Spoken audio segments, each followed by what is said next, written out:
주 예수 그리스도의 이름으로 기도하옵나이다. 아멘. 여러분, 호세아서는 남편인 호세아를 버리고 다른 남자에게 가서 음란한 짓을 저지른 고멜의 이야기를 통해서 하나님을 버린 이스라엘을 고발하는 말씀과 그들의 회복에 대한 말씀입니다. 그러니까는 간음하고 남편을 배신하고 떠나버린 여자를 고발하고 그 여자를 다시 신부로 아내로 회복하는 그 말씀입니다. 이스라엘이 꼭 그렇다는 겁니다. 한마디로 배도한 이스라엘 향한 하나님의 심정, 그들에게 주시는 말씀입니다. 만일 이스라엘이 배도하지 않았다면, 남편인 하나님을 버리지 않았다면, 마귀와 더러운 귀신에게 그 몸을 던지지 않았다면 하나님은 이스라엘과 쟁투, 즉 다투지 않았을 겁니다. 호세아서와 같은 이 논쟁적인 말씀을 주지 않았을 겁니다. 하나님을 버린 것이 죄요, 그 결과는 사망이기 때문에 하나님은 오늘도 사랑하는 이스라엘과 쟁변하십니다. 다투어서 논쟁한다는 얘기입니다. 다시 말씀드립니다. 하나님이 이스라엘과 다투는 이유는, 제가 호세아를 다 읽지 않았지 않습니까? 근데 호세아는 하나님이 이스라엘에게 다투보자 그래요. 한번 얘기 한번 해보자 그러는 거예요. 그 이유는 내 백성 이스라엘이 망하고 있기 때문입니다. 죽어가고 있기 때문입니다. 하나님이 분노하시며 말씀하는 이유는 자기 백성이 사망으로 다름질하고 있기 때문입니다. 그런데 망하는 이유가 무엇 때문인가요? 지식이 없으므로. 오늘 말씀 보세요. 4장 6절, 내 백성이 지식이 없으므로 망한다 그랬어요. 지식이 없다, 지식이 부족함으로, 이런 뜻입니다.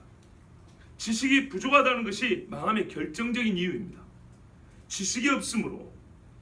여기서 없다라는 말은 히브리어로 벨리 그럽니다. 벨리, 좀 발음이 어렵습니다. 배도 아니고 부도 아니고 벨리 그런데요. 그 말이 뭐냐면 다 떨어졌다, 달아 없어졌다, 이런 말입니다. 달아서 소멸되었다는 얘기입니다. 처음부터 없었다는 것이 아니라 잊어버렸고 잃어버리고 가져다 버려버렸다는 겁니다. 세상에 어떻게 이스라엘이 지식, 곧 율법을 가져다 버릴 수가 있겠습니까? 율법 없는 이스라엘이 가능하겠습니까? 그런데 그게 가능해져 버렸습니다. 하나님을 아는 지식, 6장 3절에 보면 우리가 힘써 여호와를 알자 그럽니다. 그러니까 여기서 지식은 여호와 하나님을 아는 지식이 없어졌단 말입니다. 원래 있었는데 달아서 없어지고 소멸해버렸다는 뜻이에요. 왜 그렇게 됐을까요? 첫째, 제사장이 가르치지 않았기 때문입니다. 제사장은 율법을 이스라엘에게 가르치는 책무가 있습니다. 신명기 33장에 보면은 레위 지파, 즉 제사장 지파에 대해 이렇게 말씀합니다. 레위에 대하여는 일러스되 하면서 뒤에 가면은 주의 율법을 이스라엘에게 가르치며 주 앞에 분야하고 온전한 번제를 주의 단 위에 드리리로다. 첫 번째가 율법을 가르치는 겁니다. 학개서 2장에도 보면 뭐라 하냐면 만군의 여호와가 말하노니 너는 제사장에게 율법에 대하여 물어 이르기를 그랬습니다. 제사장에게는 율법을 물어보라는 겁니다. 제사장이 율법을 가르치지 않을 때는 하나님의 백성이 환난이 임할 것이고, 환난이 임한 증거가 또 율법이 사라진 것이기도 합니다. 이보다 더한 영적 파국은 없다는 것입니다. 에스겔 선지자의 말씀 한번 들어보십시오. 에스겔 7장 26절에 환난에 환난이 더하고 소문에 소문이 더할 때에 그들이 선지자에게서 묵시를 구하나 헛될 것이며, 제사장에게는 율법이 없어질 것이요 장로에게는 책략이 없어질 것이며, 전반적으로 말씀이 없어진다는 거예요. 하나님의 말씀이. 그런데 특별히 제사장에는 기록된 율법이 들려져야 되는데 없어지는 것이 환난의 때라고 말합니다. 우리가 알다시피 아모스서가에 보면 그렇잖아요. 동남동녀가 왜 비틀거리냐? 배가 고파서 아니라 영의 양식을 먹지 못해서 힘이 없어 비틀거린다고 그랬습니다. 이게 환난의 때입니다. 그때 제사장에 가서 율법을 물어봤는데 제사장이 율법을 말을 못 해준다는 거예요. 이스라엘의 제사장들이 백성들에게 하나님의 말씀, 지식을 가르치지 않았습니다. 왜 그랬냐? 그들이 먼저 지식을 버려버린 사람이기 때문입니다. 자, 6절 가운데 부분 보세요. 내가 지식을 버렸으니 나도 너를 버려 내 제사장이 되지 못하게 할 것이요. 제사장이 그 손에서 율법을 놓아버렸고, 읽지 않았고, 묵상하지도 않았고, 지키지도 않았습니다. 율법을 소유하기만 한 것이 아니라 율법과 함께 살아야 되는데 완전히 잃어버렸습니다. 율법 없이 살 수 있는 사람이 되었습니다. 제사장이. 그러니 백성이 누가 율법을 듣겠습니까? 하나님은 진정 율법 없이 율법이 명한 바를 실행치 않고도 네가 살 수 있는지 한번, 진짜로 그렇게 살 수 있는지 한번 실험해 보라고 뭐라 그랬어요? 제사장이 되지 못하게 할 것이다 그랬어요. 자, 자기는 자기 마음대로 살겠다고 율법을 버렸지 않습니까? 제사장인데도. 그래서 하나님이 그래요. 진짜로 네가 율법 없이 살 수 있을 것 같냐? 진짜로 네가 율법이 없는데도 제사장 노릇을 계속 할 수 있을 것 같냐? 한번 해보라 그럽니다. 그렇게 벗어나고픈 율법을 완전히 벗겨줄 테니 한번 살아보라는 것입니다. 앞으로 네가 하나님의 율법을 다시 찾아 청종하기 전까지는 절대 제사장이 되지 못할 것이다. 이게 하나님의 저주입니다. 여러분, 옛날에 엘리 제사장 집을 보세요. 하나님이 너는 구걸하는 자가 될 것이라 그랬어요. 떡 한 조각을 위해서 제사장 안 시켜준다는 겁니다. 여호와 율법을 멸시하였고 그 아버지의 교훈을 멸시한 그 집안 자식들은 제사장이 되지 못했습니다. 말로는 여전히 율법을 내세웠으나 율법을 거부한 자들, 하나님을 아는 지식을 버린 자들이 당시에 제사장이었습니다. 요즘에 목회자들을 잘 살펴보십시오. 말로는 예수 그리스도를 말하고 복음을 말하지만 진짜 복음이 그 입에 있는가? 며칠 전에 어떤 교회, 우리 교회 집사님을 통해서 어느 교회 목사님 이야기를 들었어요. 저는 그 목사님을 조금 압니다. 그렇기 때문에 제가 조금 아는 주제에 100% 판단할 수는 없습니다. 그런데 그 교회 장로님이 그랬다 그래요. 자기 교회 목사님한테 묻고 싶은 말이 있대요. 목사님, 예수님을 믿기는 믿는 겁니까? 이 정도 되면 안 되겠죠. 아무리 그래도 뭔가 좀 부족함이 있다 할지라도 세상에 예수를 믿는 게 맞냐고 이렇게 물어볼 정도가 되면 안 되겠죠. 제사장이 그 지경이 된 겁니다. 하나님을 아는 지식이 없어진 두 번째 이유는 이스라엘 백성들, 사람들이 하나님의 율법을 잊어버렸기 때문입니다. 보세요. 6절의 맨 마지막 부분, 내가 내 하나님의 율법을 잊었으니. 아까 지식이 없어진 게 하나님의 율법을 잊어버린 거라 그랬죠. 보세요. 하나님의 율법을 잊었다 그러잖아요. 지식을 버렸다는 것은 하나님의 율법을 버린 것이에요. 요한 1세 보면 죄는 율법을 어긴 것이라고 그랬어요. 율법 없는 하나님의 백성이란 없습니다. 여기서 잊었다는 말은 시간이 지남에 따라 자연스럽게 기억에서 사라져갔다는 뜻이 아닙니다. 왜냐하면 이스라엘은 율법이 잊혀지지 않도록 날마다 읽고 묵상하고 가르치는 명령이 주어졌기 때문에 이스라엘의 율법을 잊었다는 것은 고의적으로 잊었다는 얘기입니다. 또는 잊어가는 것을 알고도 내버려 뒀다는 얘기입니다. 그러므로 이스라엘이 있어서 율법을 잊었다는 말은 그것을 마음에 간직하고 싶지 않았고 간직하려고 노력하지도 않았다는 뜻입니다. 그들은 율법에 대한 기억을 그 후손에게 전하지도 않았습니다. 그러므로 하나님께서는 당연히 그들과 그 자녀, 백성의 자녀를 잊어버린다고 합니다. 너도 내 율법을 잊고 내 자녀도 내 율법을 잊어버린대. 내가 왜 너를 기억할 것이며 너의 자녀를 기억해 줄 이유가 어딨냐는 거예요. 여러분, 만일 부모가 자녀들이 어릴 때 그 창조주를 기억하도록 가르치지 않는다면 그 자녀들은 그 창조주가 나 자신을 기억해 주시리라고 기대할 수 없다는 것을 아셔야 합니다. 네가 하나님을 기억하라고 가르치지 않으면 하나님도 그 자녀를 기억해 주지 않습니다. 오늘 말씀이 그렇지 않습니까? 그러면 제사장들과 이스라엘 백성이 하나님의 말씀, 이 지식을 버린 이유가 무엇일까요? 요한복음 3장 19절 21절을 보면 그 정죄는 이것이니 곧 빛이 세상에 왔을 때 사람들이 자기 행위가 악함으로 빛보다 어둠을 더 사랑한 것이니라 그랬어요. 악을 행하는 자는 빛으로 나오지 아니합니다. 왜? 악은 어둠 속에 있고 그 어둠에서 행하는 악이 즐겁고 만나기 때문입니다. 또 그 행위가 드러날까 하여, 빛 가운데 하면 드러나게 되어 있지 않습니까? 드러날까 겁이 나는 겁니다. 차라리 용서를 받으면 되는데 드러나는 순간에 수치를 이기지 못해서 빛보다 어둠을 더 사랑합니다. 그래서 하나님의 말씀은 점점 잊어버립니다. 왜요? 주의 말씀은 내바로 된 이유 내게 빛이잖아요. 빛. 호세아는 직접적으로 말합니다. 왜 이 백성이 하나님의 말씀을 잊어버렸냐? 11절에 보면 6장 11절에 음행과 묵은 포도주가 새 포도주가 마음을 빼앗느니라. 이것들은 전부 다 뭐예요? 육체의 쾌락을 위한 것들입니다. 즉 육체의 쾌락이, 육체적 만족이 하나님의 율법에서 내 마음을 뺏어온다는 겁니다. 이제 우리는 하나님의 백성이 하나님 사랑을 버리고 세상과 세상에 속한 것들을 사랑하는 배도의 길에 접어든 이유를 일부분 알게 됐습니다. 이건 일부분입니다. 호세아는 배도한 아내에게 주신 하나님의 말씀이라고 했죠. 즉 배도한 이스라엘에 주시는 하나님의 말씀입니다. 자, 그래서 배도의 길을 얘기하고 있습니다. 그런데 저는 여기서 이와 같이 명백한 배도의 길을 걷고 있으면서도 자기들의 처지를 모르는 이스라엘에게 하나의 궁금증이 생겨요. 선지자들이 이렇게 말을 많이 해줬잖아요.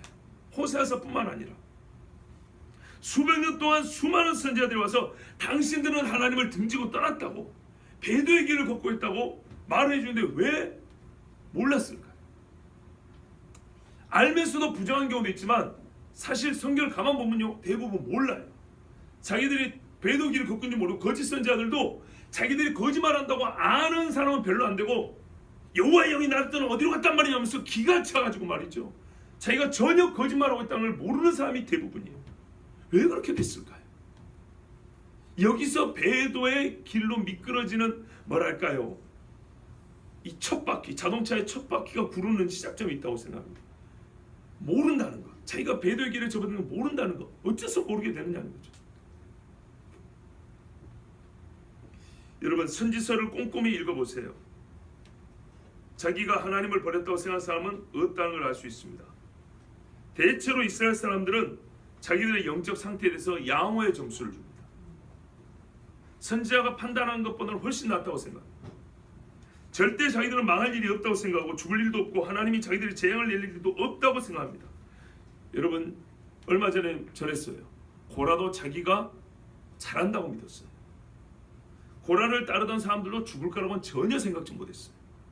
어떻게 그럴 수 있을까요? 오늘 말씀 그대로 지식이 없어서요.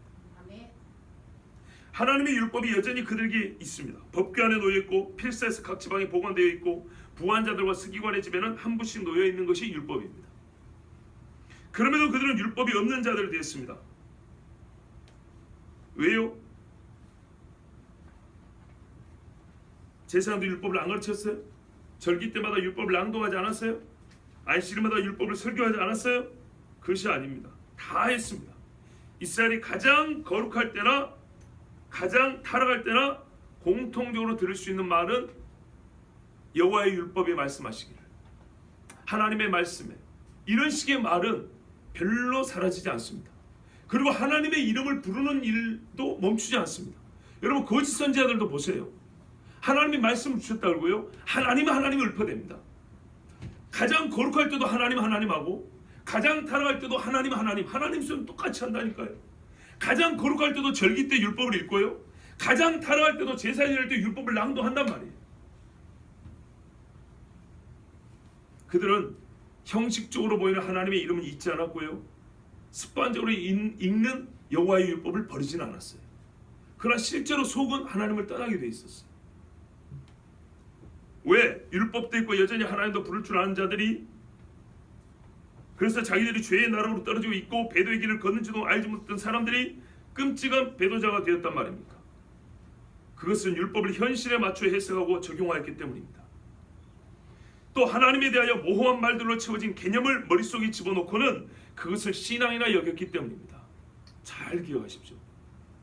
지식이 없으므로, 지식을 버림으로 본래 주어진 말씀을 버렸다는 것이죠. 문자를 다른 알파벳으로 사용하여 바꿔버렸다는 말이 아닙니다. 그 의미를 제멋대로 바꿔버린 것입니다. 이른바 현실이라는 장벽을 넘으려고 하나님의 말씀을 늘려가지고 사다리로 삼았던 것이고, 생활과 환경이라는 박스에 넣기 위해서 말씀을 꼬깃꼬깃 접어 잘라서 조각으로 만들어 집어넣었던 것입니다.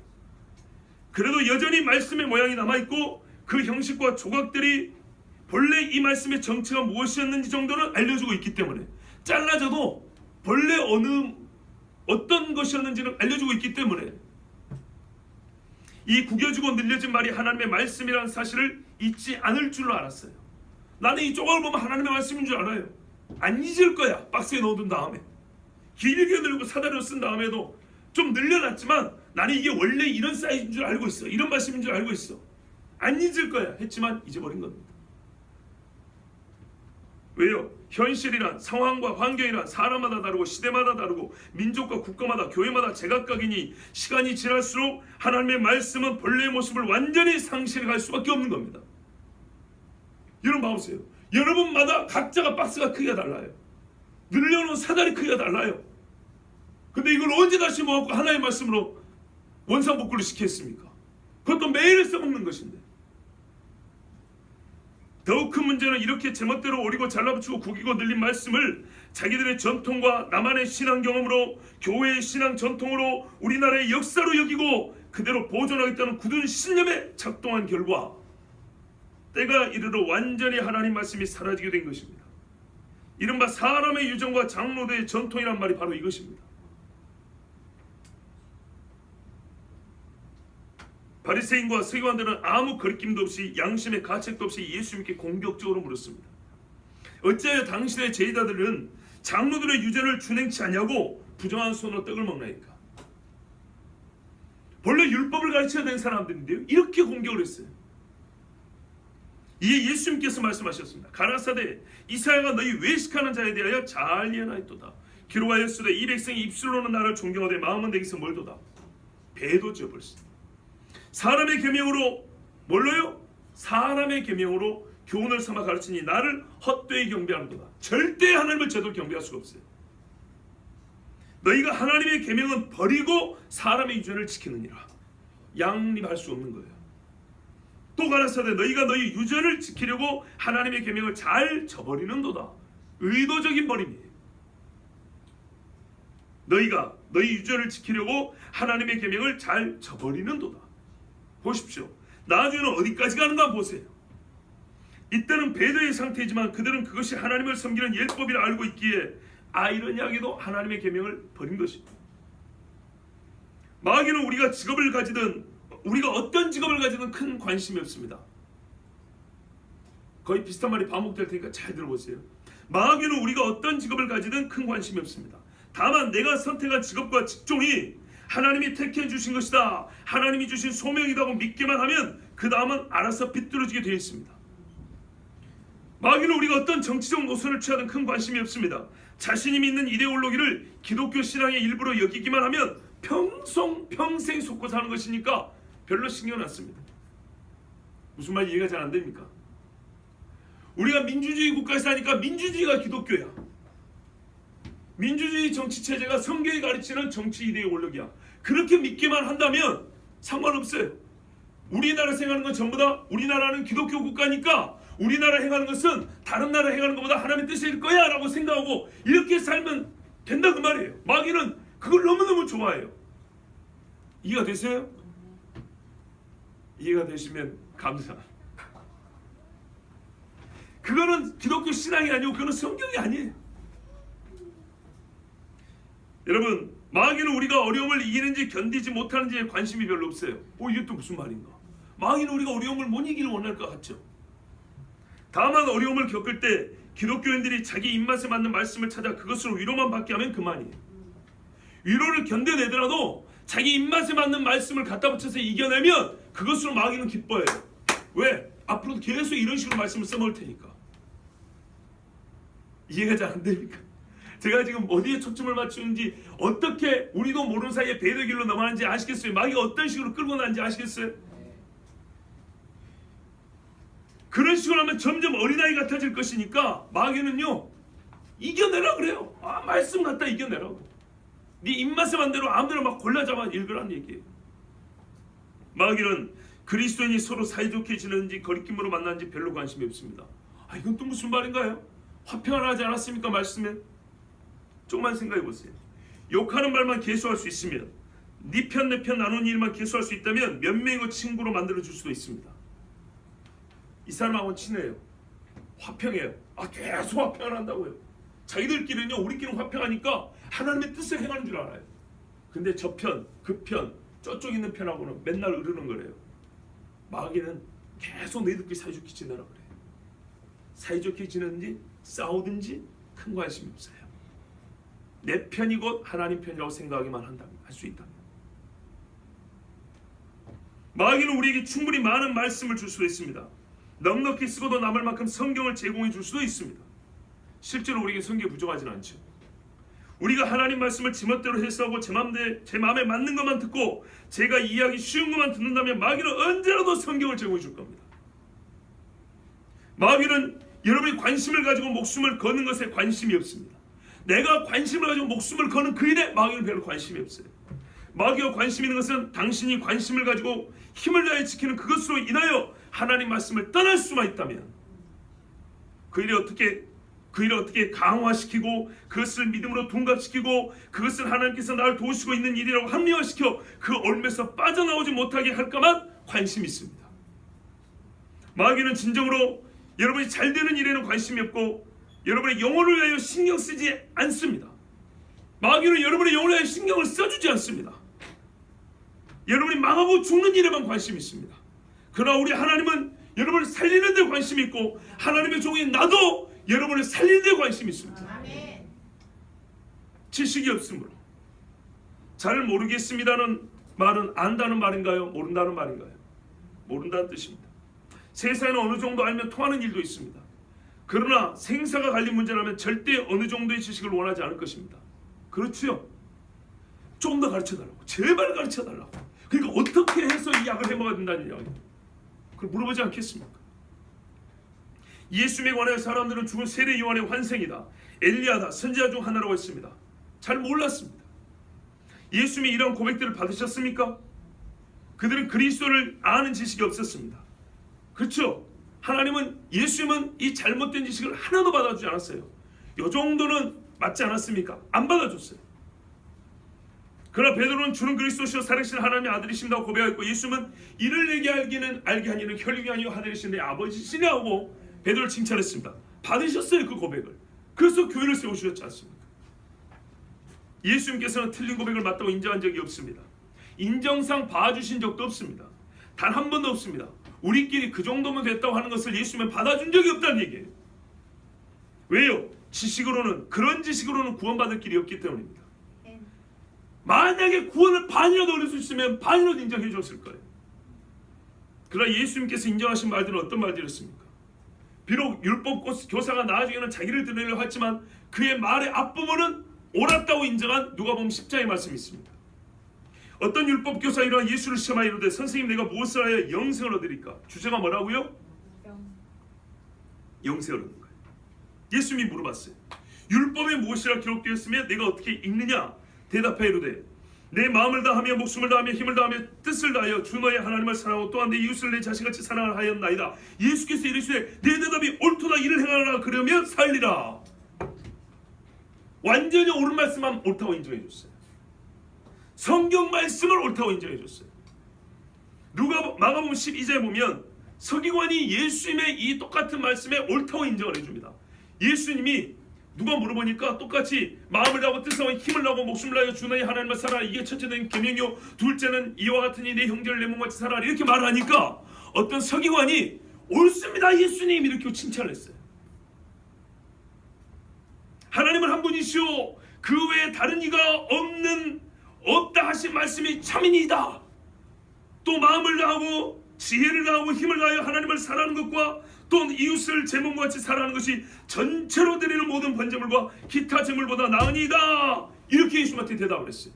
그랬더니 뭐라 그래요? 예수님이 그 지혜 있게 대답함을 보시고 이르시되 네가 하나님의 나라에 멀지 않도다. 이렇게 인정을 해줬어요. 성경을 보면 예수님이 인정한 말들과 인정하지 않은 말은 극명히 갈립니다. 우리 주님은 모호한 말을 보태서 맞는 답으로 만들어주거나, 좋은 선생님들 그러죠. 애가 반 정도 쓰면 옆에다 좀 붙여갖고 동그라미 쳐주죠. 예수님 그런 일 안 하셨어요. 개떡같이 말하는 것을 찰떡같이 알아들어주시지 않습니다. 보십시오. 귀신도 예수님이 누군지 압니다. 마가복음 5장 거라 사치방의 귀신이 그가 멀리서 예수를 보고 달려와 절하며 큰 소리로 부르짖어 이르되 지극히 높으신 하나님의 아들 예수여 나와 당신이 무슨 상관이 있나이까? 원하건대 하나님 앞에 맹세하고 나를 괴롭히지 마옵소서 하니. 하나님 이야기 똑같이 해요. 지극히 높으신 하나님의 아들 예수라고 말합니다. 귀신도. 여러분 귀신보다는 예수님을 더 잘 알아야 되지 않겠습니까? 야고보서 2장에도 말합니다. 네가 하나님은 한 분이신 줄 믿느냐? 잘하는도다. 귀신들도 믿고 떠느니라. 아 허탄한 사람아 행함이 없는 믿음이 헛것인 줄 알고자 하느냐? 여러분 귀신이 하나님이 한 분인 줄 안다고 구원 받습니까? 귀신을 위한 중보자도 없거니와 그 정도 믿음은 구원에 이를 수 없는 믿음입니다. 그런데 그 다음이 중요하죠. 아, 허탄한 사람아, 행함이 없는 믿음이 헛것인 줄 알고자 하느냐. 귀신도 하나님이 한 분인 줄 알아요. 그런데 행함이 없는 믿음은 귀신이 아는 것만큼도 하나님을 모른다는 얘기예요. 안다 하지만은 귀신만도 못할 알을 갖고 있는 거예요. 지식이 없으므로 망하는도다. 좀 후에 읽을 히브리서는 흔히 하는 말로 배교의 시대를 사는 자들에게 주신 말씀이라고 합니다. 제가 아직 혀를 깨물은 것이 낫지 않아가지고 조금 부자연스럽습니다. 이해해 주시고 들으시면 고맙겠습니다. 예수를 믿었던 유대인들의 배도 상황에서 그들이 믿음을 지킬 수 있도록 주신 말씀이라고 하는 게 일치된 견해입니다. 배도를 막으려고 주신 말씀이 히브리서라는 거예요. 그런데 히브리서는 모든 성경에서 육신을 입고 이 땅에 오신 하나님의 아들 예수 그리스도, 즉 성육신하신 예수님을 가장 깊고 완전하게 가르쳐주는 말씀인 것도 우리가 압니다. 무슨 말인가요? 예수를 믿는 유대인들이 예수님을 잘 알지 못하고 있다는 말입니다. 예수님을 잘 알지 못해서 배도의 길로 접어들었다는 뜻입니다. 그래서 배도하면 죽는다면 2장, 3장, 10장 쓴 게 아니라 예수님이 누군지를 가르쳐준 겁니다. 예수님이 누군지. 예수를 알지 못함이 배도의 문을 여는 내부 첩자 노릇인 거예요. 나는 예수를 안다고 했던 이 착각이 속에서 문을 열어준 거예요. 배도의 문을. 그들은 구약 성경을 가지고 있음에도 그것이 예수님을 어떻게 예표하고 그분이 하실 일을 어떻게 설명인지를 알지 못했어요. 예수님을 천사 중 하나로 생각하고 아론과 모세 같은 제사장 또는 하나님의 집 종 정도로 생각을 했어요. 예수를 믿는다고 해도 그분의 속죄의 피가 어떤 효력을 가지고 있으며 이것이 하나님의 오랜 약속과 옛 약속과 무슨 상관이 있으며 인간의 죽음과 영생에 무슨 힘을 미치는지 잘 알지 못했어. 자기들이 믿음의 조상들을 여기는 자들이, 히브리서에 나와있죠. 믿음의 사람들, 그 조상들이 누구를 믿었으며 어떻게 믿었는지에 대해서도 알지 못했던 자들이 있어요. 그래서 그들의 믿음을 따르지 못하고 배도의 길을 간 거예요. 자랑은 늘 해왔지만 무엇을 자랑해야 하는지도 모른 채 헛된 것만 자랑해왔던 것입니다. 바로 무지, 보다 정확히 말하면 모호한 그리스도에 대한 지식이 신자의 배도를 이끄는 깃발이었던 겁니다. 이 깃발 보고 따라오는데 이게 모호한 지식이었어요. 지금도 WCC 세계교회 협의회라고 한번 들어보셨을 겁니다. 여기에 대해서 이 시간에 다 자세히는 말씀 못 드립니다. 한마디로 말하면 여기는 종교 혼합주의를 가르치는 단체입니다. 그리스도 예수의 피로 속죄함을 받아 구원을 얻는 것이 아니라 사회를 개혁하는 것이 선교고 구원이라고 말하는 집단들, 이 종교 혼합주의를 표방하는 자들의 선언문과 그들 단체 행동 강령에는 사람의 이성 안에서 흔들리는 성경, 누군지 알 수 없는 그리스도, 헷갈리는 구원관이 자리 잡고 있는 것을 볼 수 있습니다. 모호합니다. WCC가 1999년에 내 이웃의 신앙과 나의 신앙이라는 주제로, 부제는 종교 간의 대화를 통한 신학적 발견들이라는 주제로 4년간 연구하여 발표한 문서 바르 선언문이라고 있어요. 바르 선언문. 여기에 뭐라고 되어 있는지 한번 읽어보십시오. 한번 들어보십시오. 도대체 무슨 말인지 한번 여러분 이해해 보십시오. 종교다원성에 대한 우리의 신학적 이해는 태초부터 만물 가운데 임자에 활동하시는 살아계신 창조주 하나님에 대한 우리들의 신앙에서 출발한다. 인간들은 언제 어디서나 그들 가운데 임자에 활동하시는 하나님께 응답해 왔으며 그 만남을 그들의 고유한 방식으로 증언해 오고 있다. 우리는 하나님의 구원의 능력과 활동 영역을 제한할 수 없다. 타 종교인들의 삶과 전통 속에 성령이신 하나님께서 활동하심을 고백하는 것은 우리 그리스도인으로서 너무나 당연하다. 우리 그리스도인들은 타 종교인들의 증언을 통하여 지금까지 접하지 못했던 하나님의 신비를 다각도로 체험하게 될 것이다. 하나님, 성령, 예수님 이야기는 나왔죠. 근데 뭔가 느낌상 아닌 것 같죠. 그 아닌 것 같은데 몇 가지만 꼬집어 볼까요? 인간들은 언제 어디서나 그들 가운데 임자에 활동하시는 하나님께 응답해 왔으며, 언제 어디서나 응답해 왔습니까? 미리미리 자매, 인도 가보니까 그들이 하나님께 응답하고 있던가? 아니죠. 타 종교인들의 삶과 전통 속에 성령이신 하나님께서 활동하심을 고백하는 것은 우리 그리스도인은 너무나 당연하다. 타 종교인들의 지금도 여기에 성령이 활동하고 계십니까? 뭐 그런 데까지 성령이 계시면 귀신은 있을 데가 없겠네요. 우리 그리스도인들은 타 종교인들의 증언을 통하여, 그들의 입의 증언을 통하여 지금까지 접하지 못했던 하나님의 신비를 다각도로 체험합니까? 아, 요가 하니까 하나님의 신비를 체험하던가요? 이게 WCC가 말하는 하나님, 성령, 그리스도와 역사한다는 삼위일체 하나님의 역사를 설명해 놓은 겁니다. 삼위일체 하나님이 이렇게 구원한답니다. 근데 사람들은 여기에 하나님, 성령님, 예수 그리스도, 뭐 구원, 능력 막 이런 기독교적인 개념들이 들어가 있고 이름이 들어가 있으니까 멋모르냐 대충 이렇게 잠결을 듣다가 아멘 이런다고요. 이 한 편의 글에 다 담을 수 없지만 성경이 이런 하나님을 말하고 있는가 말입니다. 아니죠. 이름 맞는 것 같지만 성삼일체 하나님이 타 종교인들에게 그들의 신성과 거룩한 만남과 구원의 길을 열어주셨는가 말이에요. 아닙니다. 기독교 신학자들이 처음부터 이런 짓을 해온 것도 아닙니다. 점차 세상이 말해주는, 아니 마귀가 말해주는 하나님 상을 그들의 신학에 집어넣어 말하면서 결국 성경의 하나님을 잃어버린 것입니다. 이 WCC 배교대하여 전 성세대학교 교수였던 박영호 박사, 박영호 목사가 이렇게 말했어요. 그들은 여호와 하나님에 대한 신관의 큰 개념은 그대로 가지고 있지만, 잘 들어보세요. 큰 개념은, 그래서 하나님은 이야기해요. 이스라엘도 배도할 때도 그랬어요. 항상 하나님 이야기를 했어요. 현실적인 문제에 대해서는 그 개념이 점점 희미해져 갔다. 하나님이 이 문제에서는 어떻게 행하시는 분이냐, 저 문제를 어떻게 바라보시는 하나님이시냐, 여기서는 생각하지 않았다는 거예요. 자기 마음대로. 그래서 그 희미해진 부분이 나중에 다른 사상으로 점점 대치되면서 배교하게 되었다. 그러나 신론에 대한 큰 개념은 바뀌지 않았기 때문에 정작 본인들은 신관이 바뀐 것으로 인식하지 않았다. 다른 하나님으로 바뀐 줄 몰랐다는 거예요.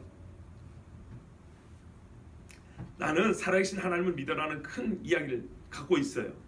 근데 구체적으로 살면서 죽은 자를 살리는데 하나님이 살리셨습니다 할 때, 에이 요즘 시대 기적이 어디 있어? 나는 하나님을 믿어. 근데 저거는 하나님이 하신 일이 아니야. 이렇게 될 때, 이해되시죠?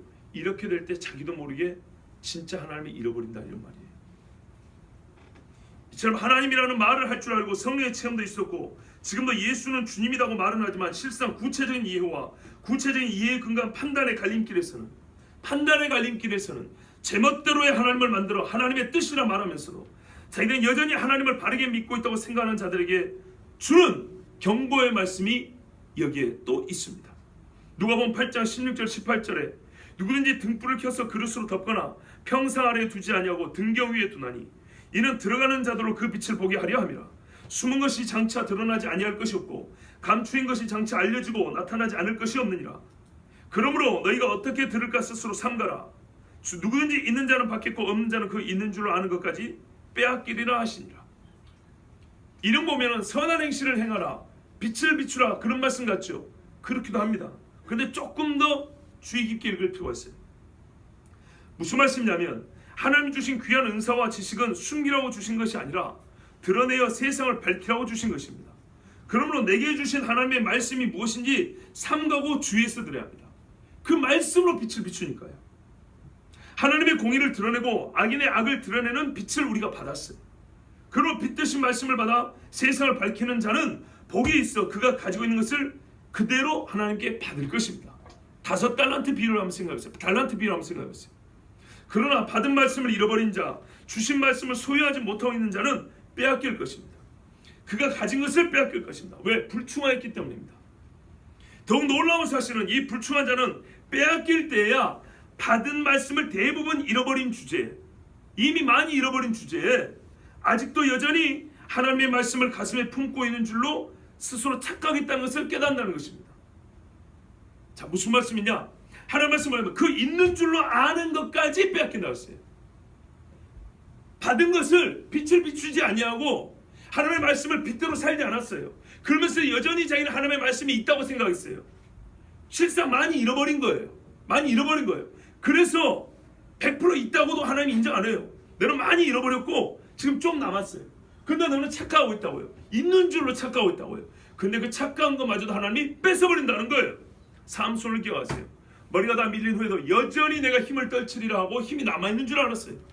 그때서 어떻게 해요?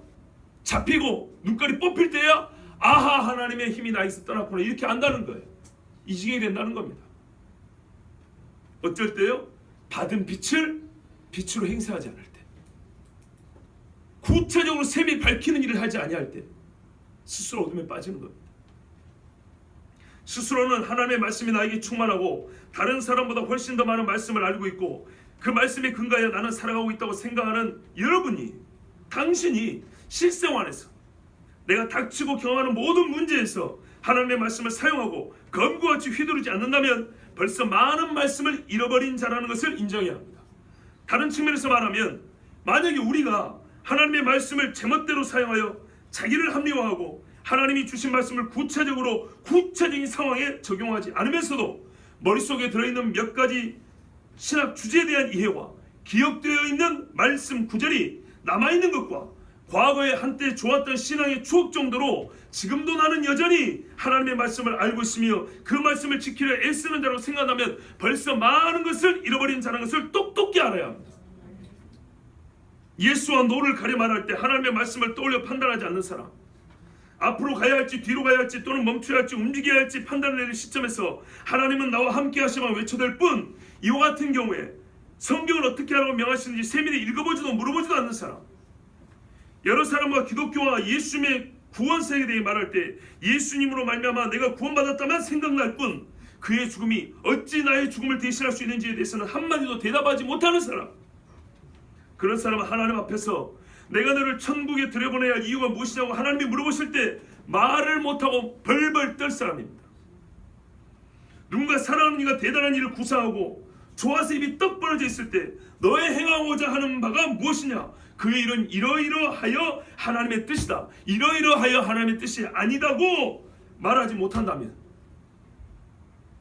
저나 여러분은 나는 너와 달리 가진 하나님의 말씀이 있다고 생각하는 그것이 빈 껍데기일 뿐이라는 것을 알게 될 것이고 끝내 그마저도 다 빼앗길 것입니다. 하나님은 말씀을 검으로 사용하지 않는 자에게는 검을 찰 허리띠도 주지 않습니다. 이제 히브리서 말씀을 보겠습니다. 이미 배도의 시작이 지식의 모험함에서부터 출발한다고 설교하는 중에, 지금까지 설교한 중에 배도의 또 다른 시작점을 일부 언급했습니다. 베드로는 하나님의 계명과 그리스도의 복음을 저버리고 옛길로 돌아가는 것을 베드로 합니다. 다른 말로 표현하면 절대적으로 구원을 잃어버린 겁니다. 절대적으로 구원을 잃어버리는 상태가 베드로입니다. 그에게는 다시 회개할 기회가 없다는 점은 히브리서 6장 10장에서 잘 가르쳐주고 있습니다. 그러므로 베드로라는 것은 처음부터 애시당초 단 한 번이라도 있어서 안 되는 거예요. 그런데도 히브리서 2장 3절 첫 부분 전반부와 같이 우리가 이 큰 구원을 등한히 여기면 어찌 그 보응을 피하리요.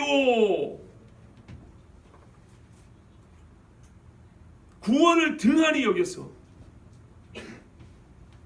정말 돌이킬 수 없는 길을 가서 하나님이 내리는 보응을 피할 수 없는 자들, 그런 사람들이 있을까봐 사도 바울은 급한 마음으로 히브리서를 쓴 겁니다.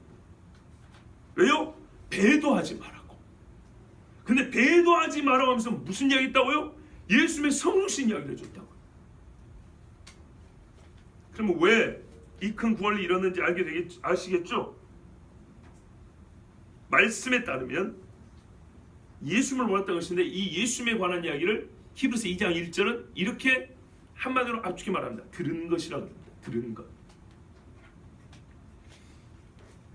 이 들은 것, 이것이 흘러 떠내려 가버렸기 때문에, 그 들은 것이 우리에게서 빠져나가 버렸기 때문에 아직 남아있는 것, 들은 것 중에 남아있는 것, 빠져나가지 않고 있는 것들을 유념하라 그런 겁니다.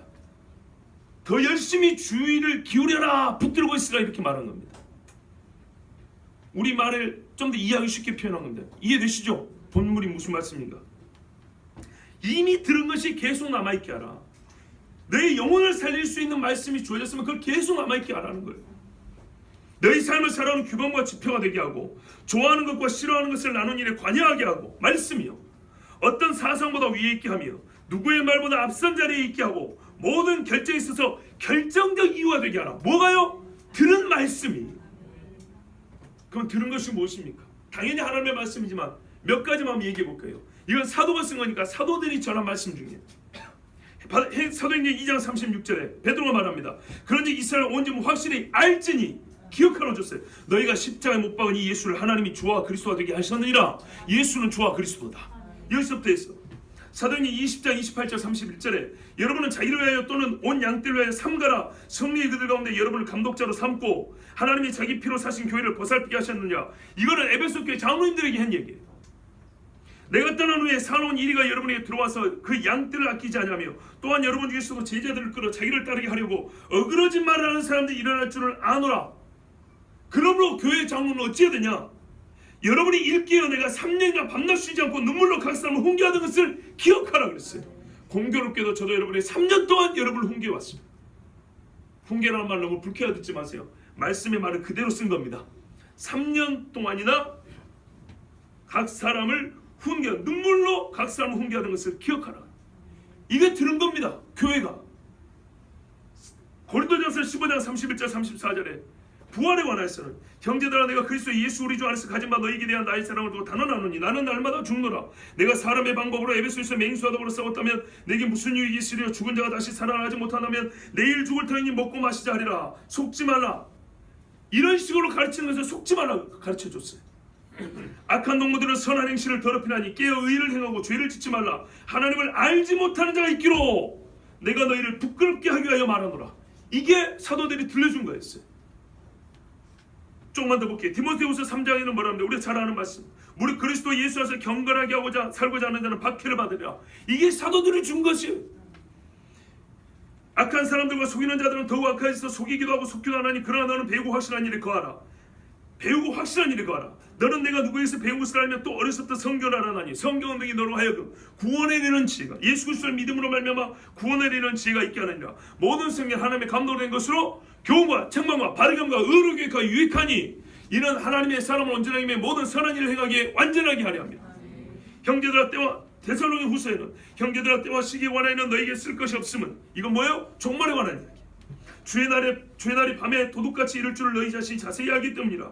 그들이 평안하다 안전하다 할 그때 임신한 여자에게 해산의 고통이 이름과 같이 멸망이 갑자기 그들에게 이르리니 결코 피하지 못하리라. 형제들아 너희는 어둠에 있지 아니하며 그날이 도둑같이 너에게 임하지 못하리니 너희는 다 빛의 아들이요 낮의 아들이라. 우리가 밤이나 어둠에 속하지 아니하나니 그러므로 우리는 다른 이들과 같이 자지 말고 오직 깨어 정신을 차릴지라. 이게 사도들이 들려준 말이었어요. 여기서 주목할 점은 이 말씀들이 전부 다 영적인 교훈이라는 것입니다. 영적인 교훈들이에요. 육체를 이롭게 하는 건 하나도 없었어요. 사도들이 전한 하나님의 말씀 하나도 세상에서 가르치거나 세상에서 들을 수 있는 말들이 아니었고 육체를 유익하게만 하거나 육체적 즐거움을 위한 것들이 하나도 없다는 점을 발견할 수 있습니다. 영적인 교훈, 영적인 가르침이 얼마나 중요한지 바울은 디모데에게 이렇게 명령을 했습니다.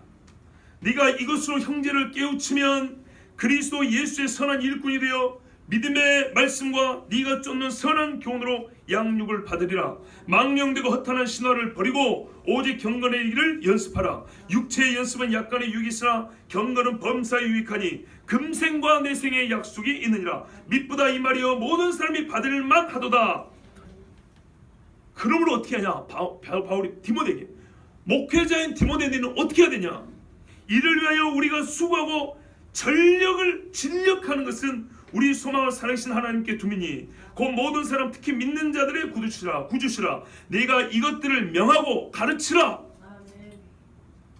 목회자인 디모데는 이것을 명하고 가르치라는 거예요. 다른 거 하지 말고. 누구든지 네 연수함을 업신여기지 못하게 하고 오직 말과 행실과 사랑과 믿음과 정죄를 대하여 믿는 자에게 본이 되어 내가 이를 때까지 읽는 것과 권하는 것과 가르치는 것에 창념하라. 하나님은 하나님의 말씀을 가르치라고 아비들에게도 명령했습니다. 오늘날 내가 네게 명하는 이 말씀을 너는 마음에 새기고 네 자녀에게 부지런히 가르치며 집에 앉았을 때든지 길에 행할 때든지 누웠을 때든지 일어날 때든지 이 말씀을 강론할 것이며. 수련에서 들었어요. 아비는 뭐라고요? 집에서 아버지의 말씀을 가르치는 자라고요. 바벨론 포로기에서 돌아왔을 때 유다가 새로워지기 위해서 필요했던 일이 무엇입니까? 성벽입니까? 성전입니까? 제사였습니까? 정치적인 독립이었습니까? 제일 중요한 것은 말씀의 회복이었습니다. 이것을 알았던 이스라엘 백성들은 하나님의 말씀을 듣고자 스스로 모였고 율법책을 제사장이며 학사인 에스라에게 읽어달라고 갖다 줬습니다. 느헤미야 8장입니다.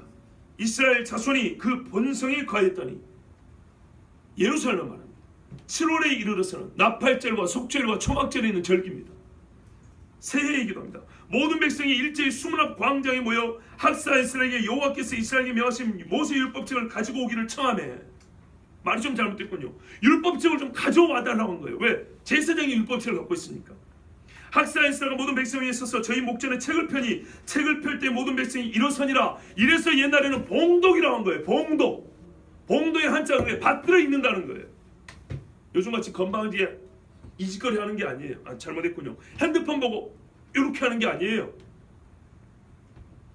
에스라가 광대하신 하나님 여호와를 송축하며 모든 백성이 손을 들고 아멘 아멘 응답하고 몸을 굽혀 얼굴을 땅에 대고 여호와께 경배하였느니라. 이러고 이제 말씀을 들어요.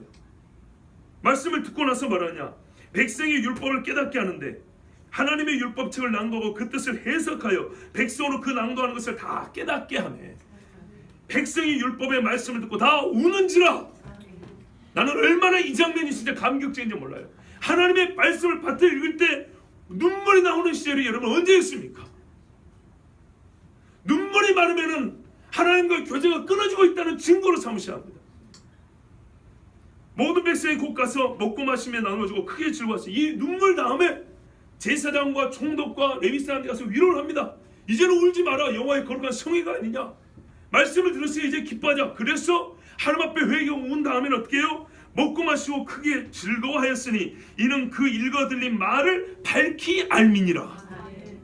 이 영적인 교훈을 밝히 알게 될 때 성도에게는 가장 큰 기쁨과 즐거움이 있는 거예요. 말 안 해도 서로 막 음식을 나누어주고 싶은 마음이 생기는 거예요. 이렇듯 하나님의 말씀을 끊임없이 들으므로 그 말씀이 내 마음에서 새어 나가지 않게 하는 것은 우리가 배도하여 구원을 잃지 않을 수 있는 확실한 방법입니다. 그런데도 교인들 중에는 하나님의 말씀을 배우는 일을 우습게 여기고 영적인 교훈을 멸시하는 자들이 적지 않습니다.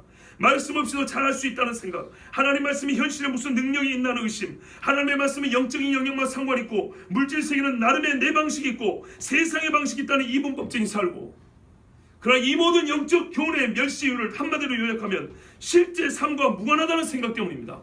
맞습니까? 인정하고 싶지 않겠지만 사실입니다. 실제 삶과 무관하다. 실제 삶을 논할 때는 하나님의 말씀을 빼는 이유는 거기 있어요. 진짜로 이 말씀이 수술하는 집도의 메스와 같다면, 식당에서 쳐주는 밥과 같다면 말씀을 안 버리고 무시 안 할 거예요. 근데 실제 삶과 무관하다고 생각하기 때문에, 소용이 없다고 생각하기 때문에 무시하는 거고 멸시하는 거예요. 목사 들어가서 아무리 영적인 교훈을 가르쳐도 안 되는 것은 그거는 실제 쓸모가 없다고 생각하기 때문이에요. 더 나은 조언을 해줄 수 있는 세상에 사람이 있다고 생각하기 때문이에요. 여러분, 사람이 무엇으로 이루어져 있습니까? 나의 존재는요, 영과 육입니다. 영혼 육이라고 해도 맞습니다. 그러면 사람의 삶의 실제는 어느 영역에서 이루어집니까? 사람의 삶의 실제를 어느 영역에서 영위하냐 말이에요. 우리는 실제 삶을 어디서 사냐고요? 영적인 영역만입니까? 육적인 영역입니까? 둘 다지요. 그러면 두 영역은 분리되어 있습니까? 아니면 동시에 공존합니까? 동시에 있죠. 쉽게 말하면 나라는 인간이 영적인 영역에서 한 시간을 보내고 그 다음에 육적인 영역에서 2시간을 보내고 뒹구고 그럴 수 있습니까? 그럴 수 없습니다. 영역이 분리되어 각기 다른 영역에서 나의 존재를 신뢰할 수 없다는 얘기입니다. 몸만 있으면 시신이고 영만 있으면 귀신입니다. 그러면 여러분이 말하는, 여러분이 할까 좀 그렇습니다. 저 설교문에는 당신이라고 말했습니다. 하나님의 말씀을 무시하는 사람이니까. 그래요. 누군지 모르는 당신이 말하는 실제 삶에서 실제는 무엇입니까?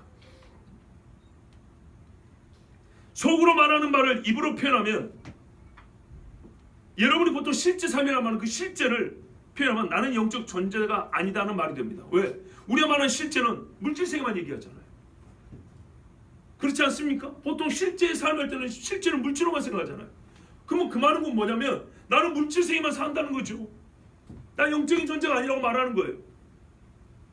근데 그렇게 인정하고 싶지는 않죠. 근데 실제 삶, 운운하면서 하나님 말씀을 배제해보면 나는 육으로만 사는 사람이면 나는 영으로 이루어진 존재가 아닙니다라고 말하는 거 똑같이 되는 거예요. 실제로 육적인 감각의 세계, 물질과 물리법칙과 통용되는 세계를 믿고 있기에 바로 그 사람, 당신은 자신의 영적 존재로서의 정체를 부인한 것입니다.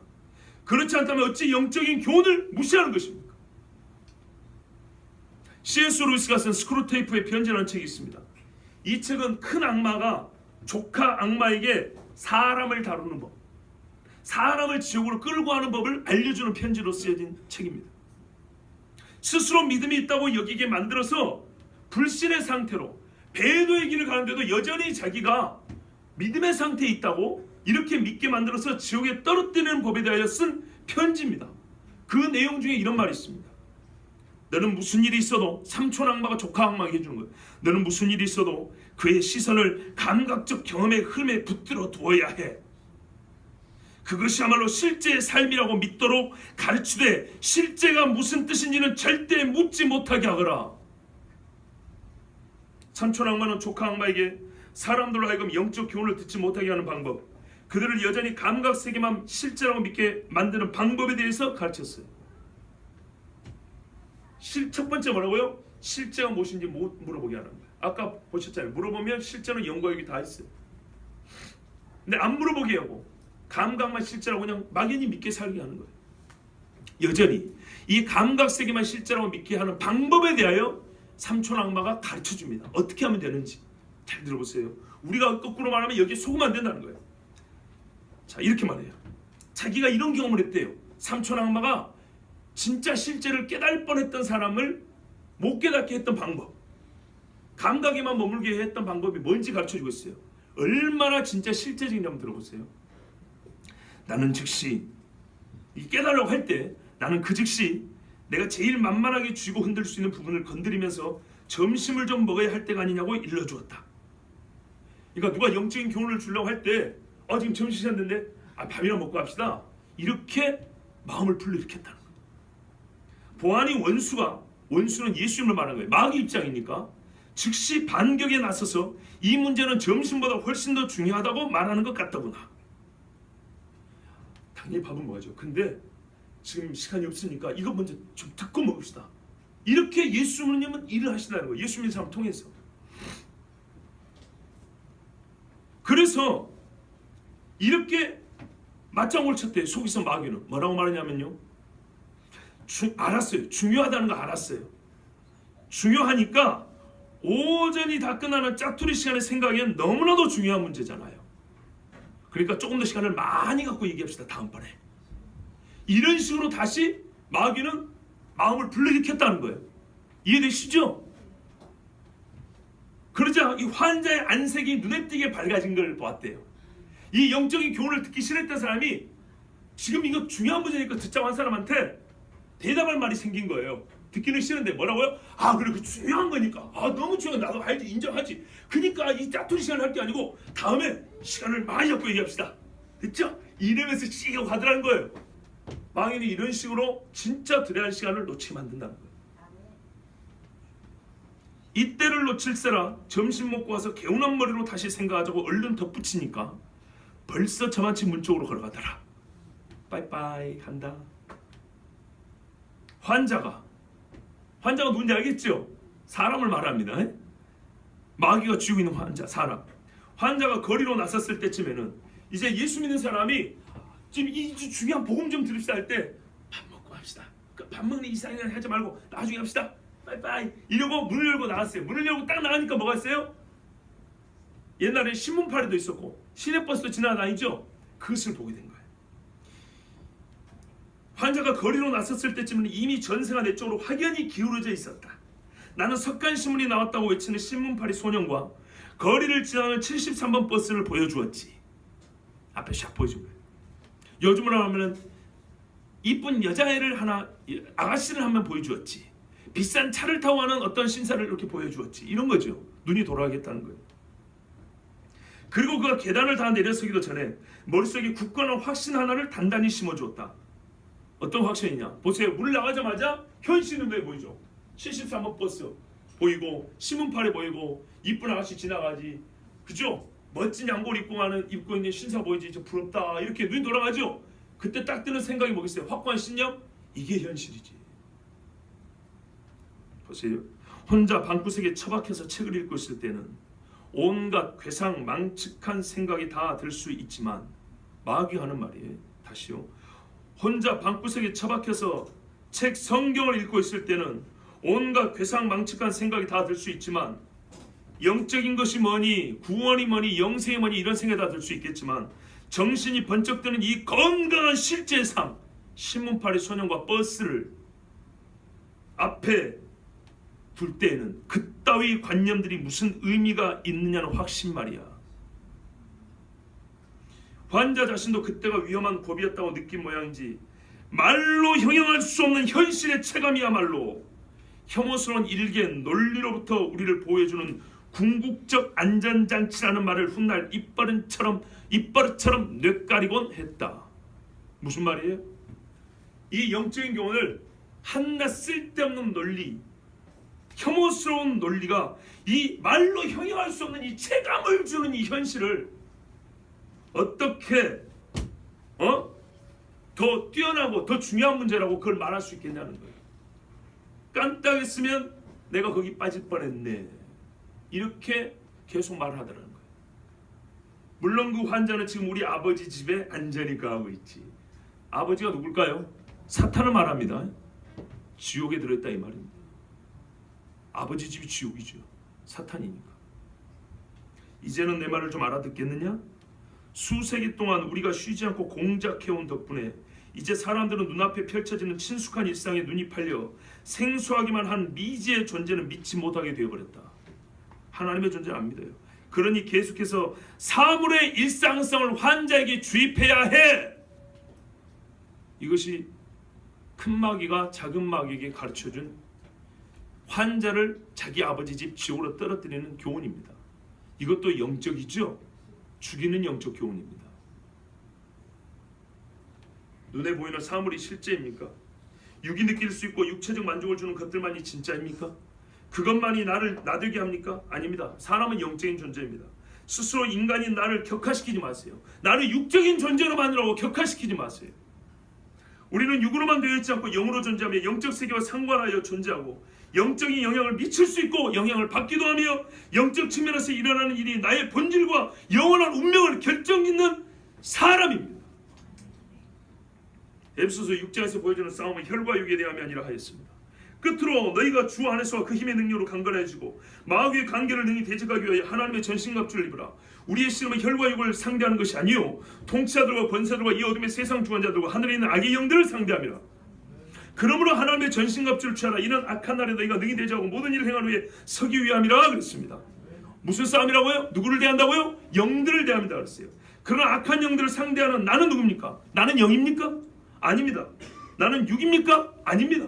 나는 혈과 육을 지니고 있고 영적인 존재입니다. 영육으로 이루어진 나입니다. 그러면 영들을, 혈과 육을 가지고 있습니다. 내가 혈과 육을 가진 내가 영들을 대하여 싸운다는 것은 무엇을 의미합니까? 영으로만 싸운다는 것도 아니고 싸움의 결과가 영에만 미친다는 뜻도 아닌 것임을 알 것입니다. 왜? 내가 혈과 육을 싸우고 내가 싸우면 그 결과가 내 혈과 육에도 미칠 거 아닙니까? 싸움의 실제 본질은 영적인 세계에 속해 있고 그 싸움의 결과는 영과 육 모두에 미친다는 뜻을 내포하고 있습니다. 동시에 영적인 싸움을 이기기 위해서는 나는 영적인 무장을 해야 한다는 말이기도 합니다. 그런데 영적인 무장을 하는 나, 보세요. 내가 하나님의 전신갑주를 해야 되죠. 그 영적인 무장을 하는 나는 영과 육이 하나인 나이지 영으로서만의 나는 아닙니다. 영적인 무장은 육이 함께 움직이게 하는 것입니다. 예를 들면 말씀을 검으로 취하려면 육이 움직여 성경을 펴고 들어야 하고 육체의 눈이 성경을 읽어야 하고 뇌는 들어온 하나님의 말씀을 지식으로 정리하고 의지로 작동해야 하는 것입니다. 이때 내 영은 이 모든 프로세스, 이 모든 과정과 함께하고요. 좀 표현이 그렇지만 이 모든 과정에 이 모든 과정을 덮고 있는 것, 이게 내 영입니다. 여러분, 바울의 서신서를 읽으면서 어떤 미친 사람들은 마귀 구원을 주장합니다. 모든 사람 마귀도 구원한다고. 바울의 성교를 읽으면서도 종교다원주의, 혼합주의 인정하는 사람들이 있습니다. 나는 그런 사람들의 단도직입적으로 물어봅니다. 바울이 종교다원주의인지 아냐? 바울은 모든 종교를 다 인정하는 자라서 에덴에서 알지 못하는 신에게 쓴 우상 앞에서 새겨진 글귀를 보고 분노했단 말인가? 성경이 명시적으로 기록된 사건마저도 제 맘대로 바꾸고 세상 사람들이 좋아하는 이론을 바꿔치기 하는 실력이 출중한 학자들과 사람들이 특히 좋아하는 말만 하는 목사들이 많은 것과 마찬가지로 교인들 중에는 하나님의 말씀에 명시적 가르침을 주는데도 무시하고 멸시하는 자들이 많습니다. 당신들은, 즉 여러분들은 목사들이 주는 영적 교훈을 듣고는 세상 물정 모르는 사람, 그렇게 해서 세상을 어떻게 살아? 현실성 없는 말만 들어놓고 있네. 체면상 들어는 주지만 실제로 따르기는 어렵다. 이렇게 속으로 생각한 적이 없습니까? 모세의 말을 들었으면 애굽은 살았습니다. 바로는 망하지 않았습니다. 바로의 아들은 안 죽었습니다. 영적인 교훈입니다. 영적인 교훈이란 영적인 세계에서부터 시작하여 그 결과가 영적인 세계까지 미치는 걸 말합니다. 육을 배제했다는 얘기가 아니에요. 아까 말씀드린 대로 우리의 싸움이 혈과 육이 영과 함께하는 거예요. 육을 배제했다는 건 아니에요. 그러나 육에서부터 나와서 육으로 끝이는 게 아니라 하나님의 영적인 세계에서 영적 원리와 영적인 하나님의 진리, 하나님이 계신 그 존재의 세계에서부터 시작돼서 다시 하나님께로 돌아가기까지 만물의 거기서 나오고 그런 말 맺고 그에게로 돌아가면 이것처럼 그렇게 하나님께로 나와서 하나님께로 돌아가기에 문제가 없는, 부정하지 않고 틀리지 않은 교훈들, 완전히 하나님에서 나온 교훈들, 이건 영적 교훈이라고 합니다. 여러분, 예수님이 지금 이곳에 계신다면 여러분에게 어떤 것을 가르치실 것 같습니까? 목사의 말들은, 선자의 말들은, 또는 교회 지도자의 말들은 우습고요, 선생님들의 말들은 우습죠. 그런데 이 모든 사람들이 누구의 말을 갖고 전합니까? 누구의 말을 가지고 영적 교훈을 전합니까? 하나님의 말씀이죠. 예수님의 말씀이죠. 그러면 예수님이 어떻게 교훈하는지 한번 들어보자고요. 여러분, 만약에 형이 아버지의 유산을 다 가져갔다고 한번 가정을 해봅시다. 그때 화가 난 동생이 여러분 그리스도인이 나한테 찾아와서 제 몫을 어떻게 찾을 수 있겠는지 좀 조언을 해주십시오라고 하면 여러분은 뭐라고 조언을 해주겠습니까? 그리스도인인 나는 뭐라고 조언해 주겠습니까? 사안에 따라 일괄적으로 대답을 해주기는 좀 어렵지만 하면서도 나름대로 조언을 해주겠죠. 어떤 기준과 가치 판단에 따라서 조언을 해주겠죠. 그것이 어디에 있습니까? 그 어떤 기준에 따라, 어떤 원리에 따라, 무슨 법에 따라 그렇게 조언해 주겠습니까? 저는 예수님의 말씀에 따라 조언해 주겠습니다.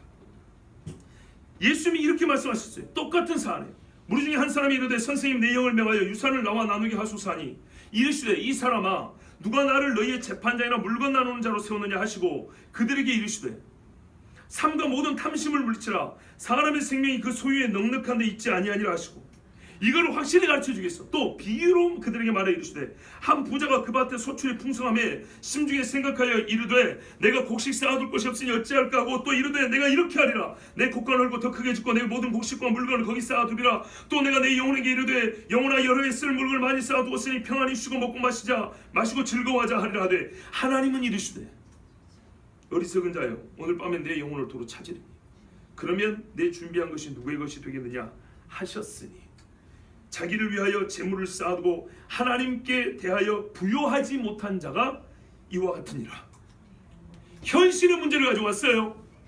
실제로 유산을 형이 다 가져가 버린 거예요. 나는 알거지가 된 거예요.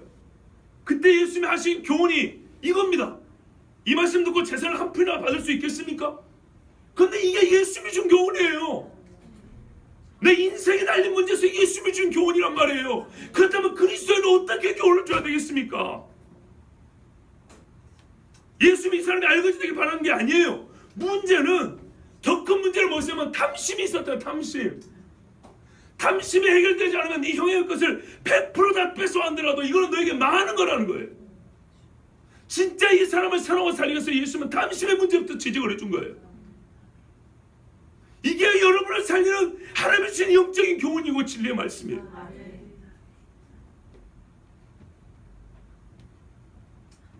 우리 중에 아버지의 유산을 포기한 사람이 있다고 말했잖아요. 엊그저께 정말 기쁜 소식을 들었어요. 어떤 집사님이 말하는 거예요. 아버지가 땅을 팔아갖고 자식들에게 돈을 놔줬는데 5천만 원을 줬대요. 5천만 원을. 근데 다시 어머니를 통해서 돌려드렸다는 거예요. 자식 중 유일하게. 왜? 내가 지난 몇 년 아버지를 미워했다는 거예요. 말 한마디 때문에, 이 돈 때문에 아버지를 미워했다는 거예요.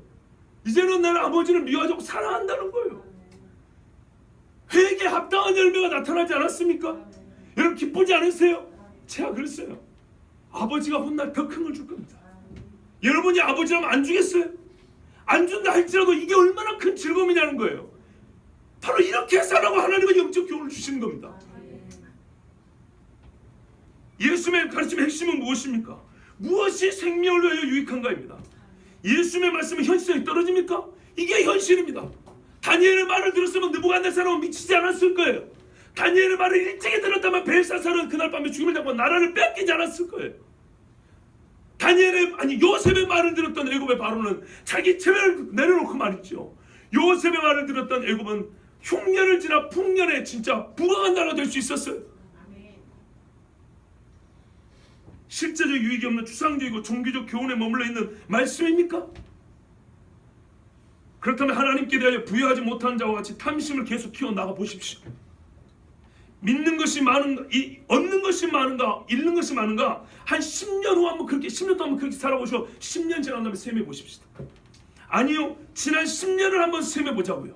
10년 동안 아버지의 말씀의 영적 교훈을 부지런히 따랐던 사람과 내 마음대로 살았던 사람과 여러분 지난 10년을 가져서 비교 한번 해보자고요. 내 영혼의 피폐함과 건강함, 내 가정이 온전히 세워진과 무너진, 한번 비교해보자고요. 셈 한번 주판 두드려보자고요. 10년이 부족하면 20년을 생각하면 확인 한번 해보세요. 어떻게 달라지는가? 배도의 시대가 다 됐습니다. 누가 아무렇게 하여도 너희가 미혹하지 말라. 먼저 배도하는 일이 있고 저 불법의 사람과 멸망의 아들이 나타나기 전에는 이르지 아니하리니 저는 대적하는 자라 범사에 큰 하나님이나 숭배함을 받는 자 위에 뛰어나 자존하여 하나님 성전에 앉아 자기를 보여 하나님이라 하느니라. 이런 일이 있다고요, 없다고요? 있다고요. 그런데 그 전에 배도하는 일이 있다는 거예요. 교회가 스스로 하나님을 등지고 떠나버린다는 얘기입니다.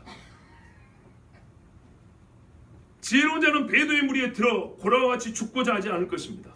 나는 죽고 싶지 않습니다. 그렇다면 깨어 기도하고 준비하는 자가 되어야 하지 않겠습니까? 그래서 저는 오늘도 배도되는 줄도 모르고 배도하게 만드는 사탄의 전략 두 가지, 배도되는 줄도 모르고 배도하게 되는, 그렇게 만드는 사탄의 전략 두 가지를 여러분에게 전하였습니다. 만일 여러분이 하나님의 말씀을 안다고 하면서도 모호한 지식을 가지고 있어서 결정적인 순간에 결정을 내릴 기준으로 삼지 못하는 사람이라면, 하나님의 말씀이 난 아는 줄 아는데 결정적인 순간에 어떻게 할지 하나님의 말씀이 전혀 쓸모가 없는, 써먹을 말씀이 떠오르지 않는, 어떻게 할지 이해할 수 없는 말씀을 가지고 있었던 사람이라면